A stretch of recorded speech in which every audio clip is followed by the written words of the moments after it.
ಎಲ್ಲರಿಗೂ ನಮಸ್ಕಾರ ವೀಕ್ಷಕರೇ, welcome back to my channel. ನಾನು ಅನುಶ್ರೀ. ನಾನು ಇವತ್ತಿನ ದಿನ ಮೊಸರು ಒಗ್ಗರಣೆನ ಯಾವ ರೀತಿ ಮಾಡೋದಂತ ತೋರ್ಸಾಕತ್ತೀನಿ. ಸೊ ಇದಕ್ಕೆ ದಹಿ ತಡ್ಕಾನು ಅಂತನೋ ಕರೀತಾರೆ ನೋಡ್ರಿ. ಸೊ ಮತ್ತೆ ತಡ ಮಾಡ್ತೀರಿ, ಯಾರೆಲ್ಲ ನೀವು ನಮ್ಮ ಚಾನಲ್ನ ಸಬ್ಸ್ಕ್ರೈಬ್ ಮಾಡ್ಕೊಂಡಿಲ್ಲ ಪ್ಲೀಸ್ ದಯವಿಟ್ಟು ಸಬ್ಸ್ಕ್ರೈಬ್ ಮಾಡಿಕೊಂಡು ಹಂಗೆ ಬೆಲ್ ಬಟನ್ ಮೇಲೆ ಕ್ಲಿಕ್ ಮಾಡಿ ಒಂದು ಲೈಕ್ ಮಾಡಿರಿ.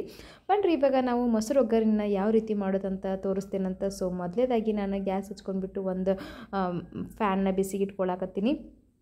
ಅದು ಬಿಸಿ ಆಗ್ತಿದ್ದಂಗೆ ನಾನು ಅದಕ್ಕೆ ಒಂದು 2 ಚಮಚದಷ್ಟು ತುಪ್ಪನ ಹಾಕ್ಕೊಳ್ಳಕತ್ತೀನಿ ನೋಡ್ರಿ. ಸೊ ತುಪ್ಪ ಎಲ್ಲ ಬಿಸಿ ಆಗ್ತಾ ಇರಬೇಕು. ಅದಕ್ಕೆ 1 ಚಮಚದಷ್ಟು ನಾನು ಜೀರಿಗೆನ ಹಾಕ್ಕೊಳ್ತೇನಂತ.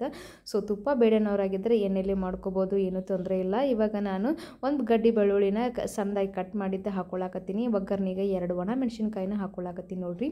ಸೊ ಇಷ್ಟು ಒಣ ಮೆಣಸಿನ್ಕಾಯಿ ಹಾಕ್ಕೊಂಡಾದ್ಮೇಲೆ ಒಂದು 2 ಕರಿಬೇವಿನ ಸೆಳನ್ನ ಹಾಕ್ಕೊಂಡ್ಬಿಟ್ಟು ಸ್ವಲ್ಪ ನಾವು ತುಪ್ಪದಲ್ಲೇ ಚೆನ್ನಾಗಿ ಫ್ರೈನ ಮಾಡ್ಕೊಳ್ಬೇಕಾಗತ್ತೆ. ಇದಕ್ಕೆ ಗ್ಯಾಸ್ನ ಲೋ ಫ್ಲೇಮ್ ಒಳಗೆ ಇಟ್ಕೊಳ್ರಿ. ಹಂಗೆ ನೀವು ಜಾಸ್ತಿ ಹೊತ್ತಿಸ್ಕೊಳಕ್ಕೆ ಹೋಗ್ಬೇಡ್ರಿ, ಅಂದರೆ ಅಡ್ವಾಸನೆ ಬಂದುಬಿಡುತ್ತೆ, ಸ್ವಲ್ಪ ಕಹಿಯಾಗಿ ಬರುತ್ತೆ ಬೆಳ್ಳುಳ್ಳಿ ಹೊತ್ತಂದ್ರೆ.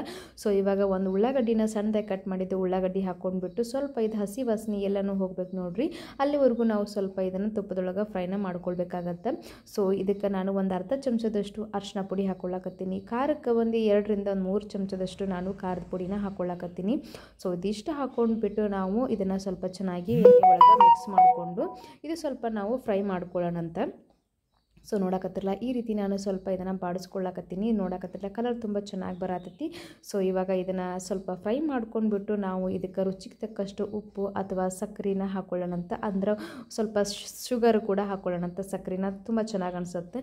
ಸೊ ಇವಾಗ ರುಚಿಗೆ ತಕ್ಕಷ್ಟು ಉಪ್ಪು ಹಾಕ್ಕೊಂಡ್ಬಿಟ್ಟು ಒಂದು ಸ್ವಲ್ಪ ನಿಮಗೆ ಸಕ್ಕರೆ ಇಷ್ಟ ಇದ್ದರೆ ಸಕ್ಕರೆ ಹಾಕ್ಕೋಬೋದು, ಇಲ್ಲ ಬೇಡ ಅನ್ನೋರಾಗಿದ್ದರೆ ಸ್ಕಿಪ್ ಮಾಡ್ಕೋಬೋದು, ಏನೂ ತೊಂದರೆ ಇಲ್ಲ.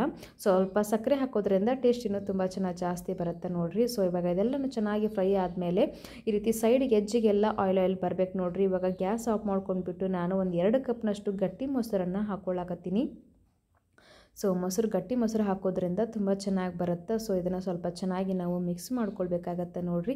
ಇದೆಲ್ಲ ಒಗ್ಗರಣೆ ಎಲ್ಲನೂ ಮೊಸರು ಜೊತೆಗೆ ಎಲ್ಲನೂ ಹೊಂದ್ಕೊಳ್ಬೇಕು. ಆ ರೀತಿ ಒಂದು ಸ್ವಲ್ಪ ಚೆನ್ನಾಗಿ ಒಂದು ಮಿಕ್ಸ್ ಕೊಟ್ರಿ ಅಂತಂದ್ರೆ ತುಂಬ ಚೆನ್ನಾಗಿ ಅನಿಸುತ್ತೆ. ಇವಾಗ ನಾವು ಇದನ್ನು ಬಿಸಿ ಮಾಡೋ ಅವಶ್ಯಕತೆ ಏನು ಇರೋಂಗಿಲ್ಲ ನೋಡಿರಿ. ಇನ್ಸ್ಟಂಟಾಗಿ 5 ನಿಮಿಷದಲ್ಲಿ ಮಾಡ್ಕೊಂಡು ತಿನ್ಬೋದು ರೈಸ್ ಜೊತೆಗೆ. ಇವಾಗ ಇದು ಮಿಕ್ಸ್ ಆಗೈತಿ. ಇದ್ರ ಮೇಲ್ಗಡೆ ನಾನು ಸ್ವಲ್ಪ ಕೊತ್ತಂಬರಿ ಸೊಪ್ಪನ್ನು ಹಾಕ್ಕೊಳ್ಳಕತ್ತೀನಿ. ಕ್ಲೀನಾಗಿ ವಾಶ್ ಮಾಡಿದ್ದು ಕೊತ್ತಂಬರಿ ಸೊಪ್ಪನ್ನು ಹಾಕ್ಕೊಳ್ರಿ.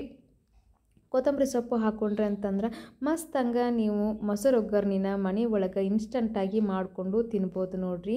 ಇದು ರೈಸ್ ಜೊತೆಗೆ ಹಂಗೆ ಮತ್ತು ಚಪಾತಿ ಜೊತೆಗಂತೂ ತುಂಬ ಚೆನ್ನಾಗಿ ಅನಿಸುತ್ತೆ. ನನಗಂತೂ ರೈಸ್ ಜೊತೆಗೆ ತುಂಬ ಚೆನ್ನಾಗಿ ಅನಿಸ್ತು. ಬಿಸಿ ಅನ್ನಕ್ಕೆ ಇದನ್ನು ಹಾಕ್ಕೊಳ್ತಾ ಅಂತ ಇದ್ದರೆ ತುಂಬ ಚೆನ್ನಾಗಿ ಅನಿಸುತ್ತೆ. ಸೊ ಮನೆಯಾಗಿನ ಮಂದಿ ಮಕ್ಕಳು ಎಲ್ಲರೂ ಇಷ್ಟಪಟ್ಟು ತಿಂತಾರೆ ನೋಡಿರಿ. ಯಾರೆಲ್ಲ ಬ್ಯಾಚುಲರ್ಸ್ ಇದ್ದೀರಾ ನೋಡಿರಿ, ಅವರು ಕೂಡ ಇದನ್ನು ಇನ್ಸ್ಟಂಟಾಗಿ ಟ್ರೈ ಮಾಡ್ಕೋಬೋದು. ಈಗ ಬೇಳೆ ತರಕಾರಿ ಏನು ಬೇಯಿಸ್ತೇನೆ ಇನ್ಸ್ಟಂಟಾಗಿ ಮಾಡ್ಕೊಂಡು ತಿನ್ನುವಂಥದ್ದು ಮೊಸರು ಒಗ್ಗರಣೆ ನೋಡಿರಿ. ಸೊ ತುಂಬ ರುಚಿಯಾಗಿರುತ್ತೆ, ಆರೋಗ್ಯಕ್ಕೂ ತುಂಬ ಒಳ್ಳೆಯದು. ಇದ್ರ ಜೊತೆಗೆ ಸ್ವಲ್ಪ ಹಪ್ಪಳನೋ ಅಥವಾ ಈರುಳ್ಳಿನೋ ನೆಂಚ್ಕೊಂಡು ತಿಂತಾ ಇದ್ದರೆ ತುಂಬ ಚೆನ್ನಾಗಿ ಅನಿಸುತ್ತೆ. ಸೊ ನೋಡಿದ್ರಲ್ಲ ಇವತ್ತಿನ ದಿನ ಮೊಸರು ಒಗ್ಗರಣೆನ ಯಾವ ರೀತಿ ಮಾಡೋದಂತ ನಾನು ನಿಮ್ಗೆ ತೋರಿಸ್ಕೊಟ್ಟೀನಿ. ಸೊ ಮತ್ತೆ ತಡ ಮಾಡ್ತೀರಿ, ನೀವು ಮೊಸರು ಒಗ್ಗರಣೆನ ಮನೆ ಒಳಗೆ ಟ್ರೈ ಮಾಡಿರಿ. ಹಂಗೆ ನೀವು ಯಾರೆಲ್ಲ ನೋಡಕತ್ತೀರಿ ನೋಡಿರಿ ನಮ್ಮ ಚಾನಲ್ನ ಪ್ಲೀಸ್ ದಯವಿಟ್ಟು ಸಬ್ಸ್ಕ್ರೈಬ್ ಮಾಡಿಕೊಂಡು ಒಂದು ಬೆಲ್ ಬಟನ್ ಮೇಲೆ ಕ್ಲಿಕ್ ಮಾಡಿ ಒಂದು ಲೈಕ್ ಮಾಡಿರಿ. ಸೊ ನಿಮ್ಮ ಸಹಾಯ ಸಪೋರ್ಟು ಭಾಳ ಬೇಕು. ಸೊ ಹಾಗಾಗಿ ನೀವು ನೋಡಕತ್ತಿರಲ್ಲ ಮೊಸರು ಒಗ್ಗರಣೆ ಮಸ್ತ್ ಹಂಗೆ ಅನ್ನೋ ಜೊತೆಗೆ ರೆಡಿ ಆಗೈತಿ. ನೀವು ಇದನ್ನು ಮನ್ಯಾಗ ಟ್ರೈ ಮಾಡಿರಿ, ಹಂಗೆ ಹೆಂಗೆ ಅನ್ನಿಸ್ತಂತ ಹೇಳ್ರಿ. ಮತ್ತು ಹೊಸ ರೆಸಿಪಿಯೊಂದಿಗೆ ನಾನು ಮತ್ತೆ ಸಿಗ್ತೀನಂತ. ನಮಸ್ಕಾರ ರೀ. ಅಲ್ಲಿವರೆಗೂ ನೀವೇನು ಮಾಡಬೇಕಪ್ಪ ಅಂತಂದ್ರೆ ಒಮ್ಮೆ ಇದನ್ನು ಟ್ರೈ ಮಾಡಿ ನೋಡಿರಿ. ಮತ್ತೆ ಸಿಗ್ತೀನಂತ. ನಮಸ್ಕಾರ.